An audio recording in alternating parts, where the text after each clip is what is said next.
In order for you to understand why Western civilization is very different than the Islamic world, you need to understand the history of Islam.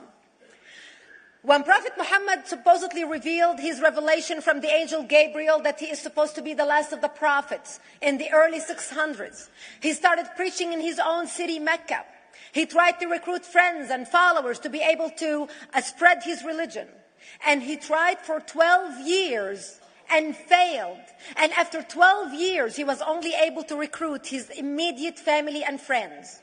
So he decided, if I go to Medina, which was the Jewish hub of Arabia, the business hub where the Jews lived, if I go there and preach my religion to them, if they accept me, that will buy me respect and stature between my own people, and they will accept me. So Prophet Muhammad started borrowing a lot from the Old Testament to make his religion more palpable to the Jews, to make it a lot similar. This is why you see a lot of similarities between Judaism and Islam. For example, Jews don't eat pigs, Muslims don't eat pigs. Jews pray a few times a day, Muslims pray a few times a day. Jews fast on Yom Kippur, Muslims fast on Ramadan. And this is why you started seeing a lot of good writing in the beginning of the Quran when Prophet Muhammad was saying all the good things about the people of the book.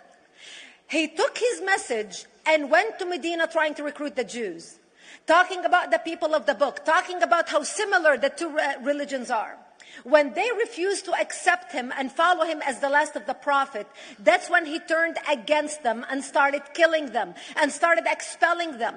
That's when Islam went from a spiritual movement for the first 12 years of Islam into a political movement cloaked in religion after the year of the Hijrah, after Muhammad went to Medina and the Jews did not accept him. He became a military warrior and declared war on them and started expelling them. Jews and Christians became dhimmi, or second-class citizens. They were only allowed to stay alive and not be killed only by paying the jizya, or the protection tax. So they had a choice: convert to Islam, or if you want to stay alive, you have to pay the jizya or protection tax, living as dhimmi in the Islamic nation.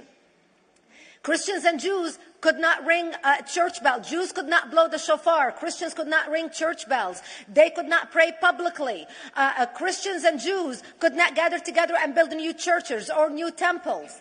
And the way they paid the jizya, or the protection tax, was in a monthly ceremony where they would get together downtown and the Jew would kneel on his knee and hand his goods to the mullah, who would take the goods as the price for buying the protection. And in many areas, Jews and Christians were given necklaces to wear as a receipt that they paid their jizya, or their protection tax. Jews considered najis under Islam. Najis is bodily fluid. Najis is garbage. Najis is dogs. Najis is dirty.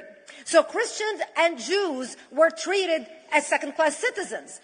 Islam continued to grow. As Islam grew, more people became dhimmi, or second-class citizens. Jews and Christians were given identifiable clothing. The yellow star, which was given to the Jews that most people think is a German invention. It was actually an Islamic invention in the 9th century in Iraq by the second Khalif al-Mutawakkil of Iraq, who invented the yellow star for the Jews to be identified as they walked down the street. Because Jews were considered najis, if a Muslim man or a Jew walked on the same side of the street, the Jew had to cross the other side so the Muslim man can walk, so he's not dirtied by the filth of the Jew. Christians were given the zunnar, the belt, which most of you men are wearing right now. That was an Islamic invention for the Christians. Islam continued to grow. They went all the way to Jerusalem. They conquered Jerusalem. Christians couldn't ring their church bells in Jerusalem. The Pope in Rome in 1090 told the Christians, how could you sit idly by and allow your brethren to suffer like this in the Holy Land? You need to go liberate the Christians. You need to go help the Christians. That's why the Crusaders were launched. The Crusaders were not launched because they just felt like waking up in the morning and going and converting a bunch of Muslims or beheading them. The Crusaders were launched to liberate Jerusalem.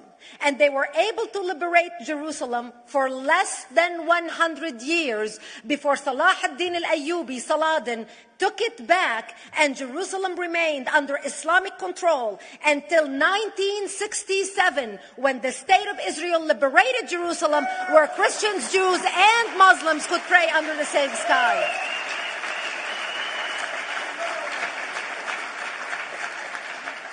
The Crusaders continued fighting Islam, and for 300 years they tried and failed. And by the 1300s, the Crusaders disappeared because they could not win against Islam.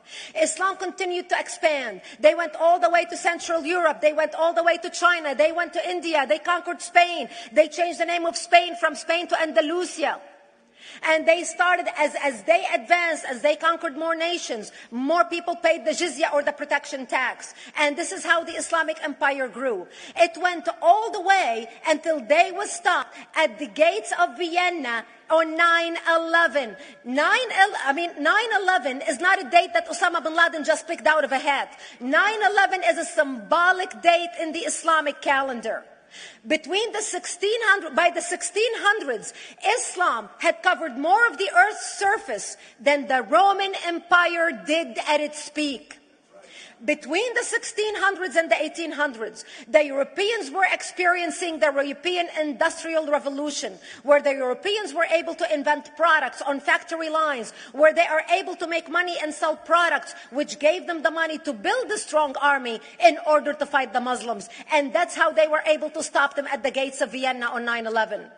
The Europeans started the pushback against Islam. They pushed them out of Europe. They pushed them out of all the way to the Middle East and North Africa. By 1924, the Islamic Empire ended. In 1924, the Islamic Caliphate ended in Turkey by President Ataturk, who was a secularist. He ended the Islamic Empire, and he gave women rights to vote. He gave women a right to an education, a right to work, a right to choose a husband. He forbid women from wearing the hijab. He forbid men from wearing the beard. The Muslims hate him so much that they consider him a Jewish agent, because they believe that his mother in her bloodline was Jewish, and that was the influence on Ataturk. By the time the Islamic Empire, or the Islamic Caliphate, or the Islamic State ended in 1924, the Islamic Caliphate had existed for 1400 years, and it ended less than 100 years ago. By the time the Islamic Caliphate ended in 1924, 270 million people around the world were killed by Islam. 270 million. And we didn't have weapons of mass destruction, and there was nuclear weapons. All of these people were killed, butchered by the sword.